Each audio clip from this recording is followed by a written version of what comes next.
भाई थे, सगे थे, एक थाली में खाते थे, एक साथ रहते थे, एक साथ काम था, कोई बंटवारा नहीं था, एक चूल्हे पर रोटियां बनती थी। एक दिन क्या हुआ कि एक बड़ा भाई, दोनों भाइयों का एक एक बेटा, दोनों भाइयों का एक एक बेटा था। अब जरा ध्यान से सुनिएगा। एक दिन बड़ा भाई खेत से लौटा तो वो आम के पके पके 2 फल लेकर के आया, क्योंकि उसके खेत में आम थे तो पके हुए 2 आम लाया। संयोग देखिए कि एक आम बड़ा था और एक आम का साइज छोटा था, और उसके इस हाथ में बड़ा आम था, इस हाथ में छोटा आम था। जब वो बड़ा भाई अपने घर गया तो उसके दोनों बच्चे, छोटे भाई का बेटा और खुद का बेटा, दोनों आए। दोनों ने कहा आम, एक ने कहा पापा आम लाए हैं, दूसरे ने कहा ताऊ जी आम लाए हैं। लेकिन देखिएगा, जिस हाथ में बड़ा आम था उस तरफ छोटे भाई का बेटा खड़ा था, और जिस हाथ में छोटा आम था उस तरफ उसका खुद का बेटा खड़ा था। तो उसने क्या किया, अपने हाथों को यूं कर लिया, ये लो आम। उसने हाथों को, उसको लगा कि मेरा बेटा बड़ा आम खाए और मेरे भाई का बेटा छोटा आम खाए। ये तो आम की बात थी, बच्चों को तो क्या पता कि ये कपट कर रहे हैं, पर बच्चों ने तो खाया। पर उसकी इस करतूत को उसका भाई छत से देख रहा था। उसके भाई को लगा कि, तुरंत उसने नीचे उतर के अपने भाई के चरण छुए और भाई से हाथ जोड़कर कहा भैया अब हम अलग होना चाहते हैं। क्यों, क्या हुआ तुझे? नहीं भाई अब अलग रहेंगे। उसने अपना घर, अपना चूल्हा, अपना सब अलग अलग कर लिया। विवाद होके, झगड़ा करके अलग अलग होएं, उससे अच्छा प्यार से अलग अलग। तो बड़े भाई ने छोटे से पूछा, मेरे भाई बता तो सही, क्या गलती हुई मेरे से, तू मुझे छोड़कर क्यों जाता है? उसने कहा भाई अब आपके अंदर कपट आ गया। उस दिन आपने आम दिए थे बच्चों को, तो आम जब आपने दिए तो आपने हाथ यूं कर लिया। अरे आमों की क्या कीमत है प्रेम के सामने, पर जरा से आम के कारण, जरा सी चीजों के कारण लोग कपट कर लेते हैं। जरा जरा सी बातों का, कोई उन बातों में दम नहीं है। इसलिए मेरी माँ, तुम्हारा बेटा छोटा आम खा लेगा, उससे तुम्हारा बेटा बड़ा बलवान ना हो जाएगा, और उसका बड़ा आम खाने से बहुत बलशाली नहीं और तुम्हारा छोटा खाने से कमजोर नहीं हो जाएगा। इसलिए बातें खाने पीने की नहीं है। कहते हैं जरा सी गलती से शीशा टूटता है और गलतफहमियों से रिश्ते टूट जाया करते हैं। इसलिए रिश्तों में गलतफहमी ना हो और विशेष चीज कपट ना हो। कपट रहित जीवन जीना चाहिए।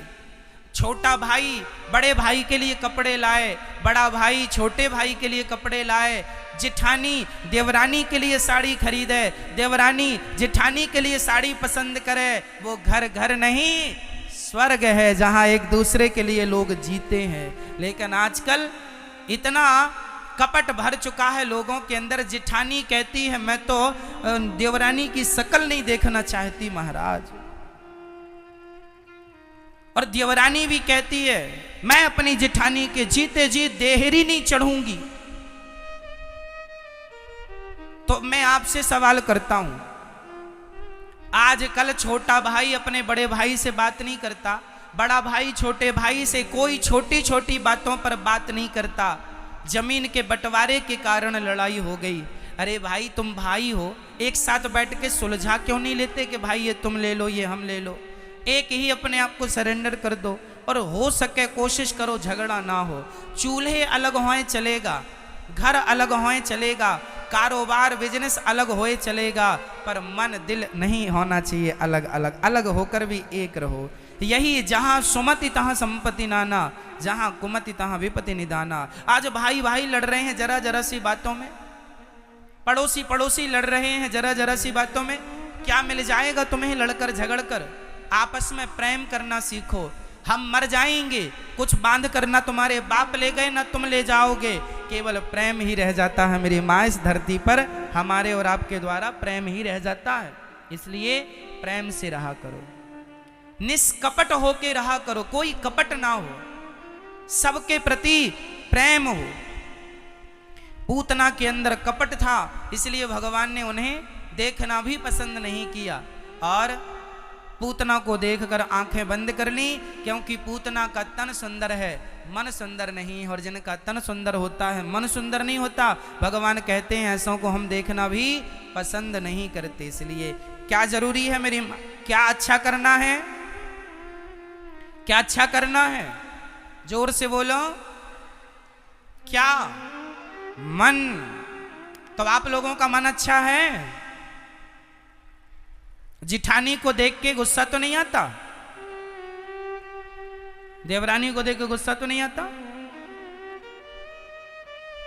एक जिठानी बोली मेरे से, महाराज मैं अपनी देवरानी के घर कभी नहीं जाऊंगी। मैंने कहा जब मरेगी तब रसगुल्ले खाने तो जाएगी तेरी ही में।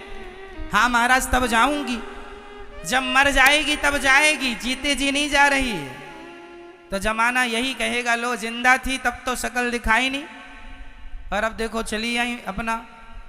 इसलिए मेरी माँ, आज एक भाई मेरे से बोला मैं अपने भाई के घर महाराज जी कभी नहीं जाऊंगा। मैंने कहा जब भाई मर जाएगा तब तो जाएगा कि नहीं जाएगा? आप बताइए, जो भाई आज अपने भाई के घर नहीं जाता, उसका भाई जब मरेगा तब जाओगे कि नहीं? मरे में बोलो हाँ या ना? जाओगे। तो मरे में जाओगे, जीते जी नहीं जाओगे। तो समझदार हो के बेवकूफ हो क्या हो? अरे मरने पर तो दुश्मन भी आता है, मरने के बाद तो दुश्मनी छोड़कर दुश्मन भी आता है।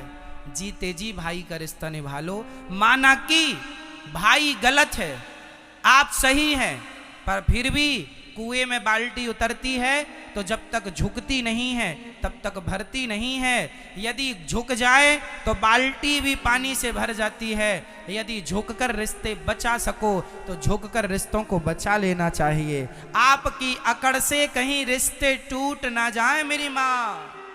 इसलिए बताइए, हमारे बड़े बुजुर्ग कहते हैं कि रिश्ते उलझ जाएं, धागा उलझ जाए तो उसे सुलझा लो, कैंची चलाना ना पड़े।